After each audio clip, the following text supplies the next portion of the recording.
Assalamualaikum warahmatullahi wabarakatuh. Izin memperkenalkan diri. Nama saya Ahmad Fauji. Saya mewakili dari teman-teman kelompok saya, yang dimana di sini saya menjadi moderator dari kelompok 3. Pada kesempatan kali ini, kami akan mempresentasikan hasil dari tugas yang telah dikerjakan bersama-sama mengenai mata kuliah seminar ekonomi syariah. Adapun penjelasan pertama dari materi kami akan dijelaskan oleh Saudara Fadilah. Baik, terima kasih kepada moderator yang terhormat. Di sini saya akan memaparkan bab 1 yaitu pendahuluan. Pada tanggal 31 Desember 2019, muncul kasus serupa dengan penemuan yang tidak diketahui di Wuhan, Cina. Kasus tersebut diakibatkan oleh virus corona atau yang dikenal dengan COVID-19, Coronavirus Disease 2019. Respon pandemi COVID-19, pemerintah Indonesia mulai menerapkan pembatasan dengan kebijakan social distancing, yaitu jaga jarak sosial dan menghindari kerumunan. Lalu physical distancing, jaga jarak antar orang minimal 1,8 meter pada awal Maret 2020. Pandemi COVID-19 ini merupakan tantangan yang besar bagi Indonesia karena memiliki populasi yang sangat besar dan tersebar luas.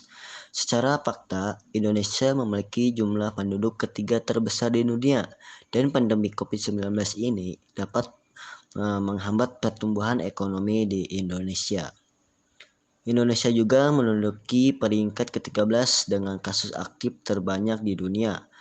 Kasus aktif merupakan orang yang terdiagnosis COVID-19, baik yang sedang mendapatkan upaya pengobatan dan perawatan di rumah sakit maupun yang sedang menjalani isolasi mandiri.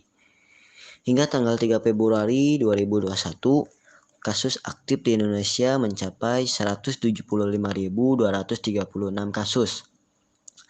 Banyak cara dan upaya telah dilakukan oleh pemerintah dalam penanggulangan pandemik ini, di mana pemerintah telah banyak mengeluarkan kebijakan sebagai langkah awal yang responsif untuk meminimalisir lebih luasnya penyebaran virus ini.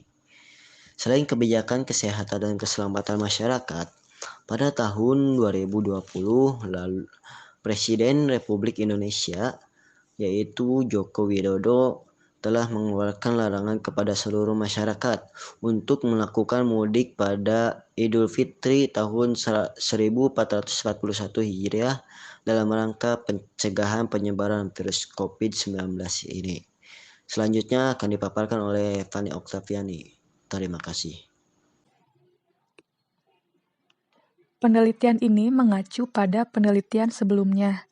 Dalam penelitian sebelumnya yang berjudul Aglomerasi dalam Permenhub tentang larangan mudik dan pengaruhnya terhadap pertumbuhan ekonomi tahun 2020 oleh Muhammad Ubaidillah dan Rizkon Halal Syah Aji. Penelitian tersebut berkaitan dengan upaya pemerintah memperketat mudik melalui larangan yang dikeluarkan oleh Kementerian Perhubungan patut disoroti dengan seksama, yang membahas mengenai lemahnya argumentasi hukum terhadap larangan mudik, serta larangan mudik dan anjloknya pertumbuhan ekonomi. Dalam penelitian tersebut dijelaskan, menjelang perayaan Idul Fitri tahun 2020, tampaknya belum terlihat tanda-tanda menurunnya jumlah korban akibat pandemi COVID-19. Perintah larangan mudik itu kemudian diwujudkan oleh Kementerian Perhubungan dalam bentuk Peraturan Menteri Perhubungan Permenhub Nomor 25 Tahun 2020 tentang pengendalian transportasi selama musim mudik Idul Fitri 1441 Hijriah dalam rangka pencegahan penyebaran COVID-19. Dalam penelitian tersebut, penulis berpendapat bahwa Permenhub merupakan kebijakan pemerintah dalam mempercepat pemutusan penyebaran virus COVID-19. Namun, Permenhub tersebut merasa pongah dalam artikulasi dan esensi yang diharapkan oleh masyarakat. Akar utama pandemi COVID-19 adalah kesehatan, namun porsi perhatian pemerintah masih dominan dari sisi dampak ekonomi semata. Kebaruan dalam penelitian ini yaitu dengan adanya pembaruan analisis laporan, masih tingginya angka jumlah kasus aktif COVID-19 di Indonesia ini mencapai 122.524 kasus pada tahun 2021. Angka itu setara dengan 8,1% dalam total kasus konfirmasi positif COVID-19. Informasi tersebut disampaikan Satgas melalui data Badan Nasional Penanggulangan Bencana. Untuk itu, pada Idul Fitri kali ini pun tradisi mudik masih mendapatkan larangan resmi dari pemerintah. Kementerian Perhubungan resmi menerbitkan Peraturan Menteri Nomor 13 Tahun 2021 tentang pengendalian transportasi selama masa Idul Fitri 1442 Hijriah dalam rangka pencegahan penyebaran COVID-19.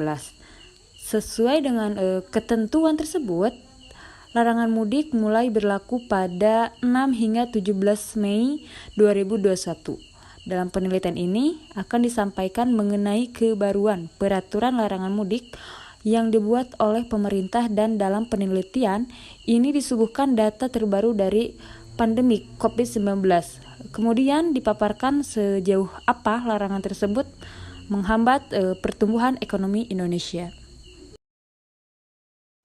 Tujuan dalam penulisan ini untuk mengetahui perkembangan tingkat penyebaran COVID-19 dan penerapan peraturan pemerintah dalam larangan mudik tahun 2021. Penelitian ini diharapkan bisa memberikan manfaat bagi berbagai pihak, seperti bagi penulis.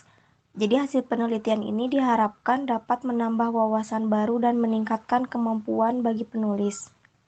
Untuk masyarakat umum, hasil penelitian ini diharapkan dapat memberikan informasi terbaru COVID-19 dan lebih memahami mengenai peraturan pemerintah dalam larangan mudik untuk mencegah penyebaran COVID-19 agar dapat mentaatinya.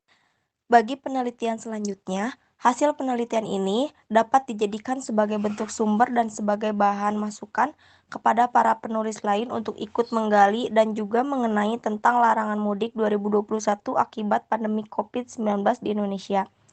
Nah, untuk pemerintah, hasil penelitian ini diharapkan bisa dijadikan sebagai sarana dan bahan pertimbangan untuk badan pemerintah yang akan mengembangkan dan meningkatkan peraturan guna mencegah pandemi COVID-19 di Indonesia pada saat menjelang perayaan Hari Raya dan pandemik ini tidak menghambat pertumbuhan ekonomi Indonesia. Terima kasih kepada teman-teman yang sudah menyampaikan materi yang sangat luar biasa, insya Allah.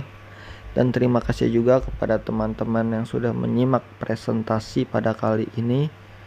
Kurang lebihnya mohon maaf, lebihnya datang dari Allah Subhanahu wa taala, kurangnya datangnya dari diri kami pribadi. Wabillahi taufiq wal hidayah. Assalamualaikum warahmatullahi wabarakatuh.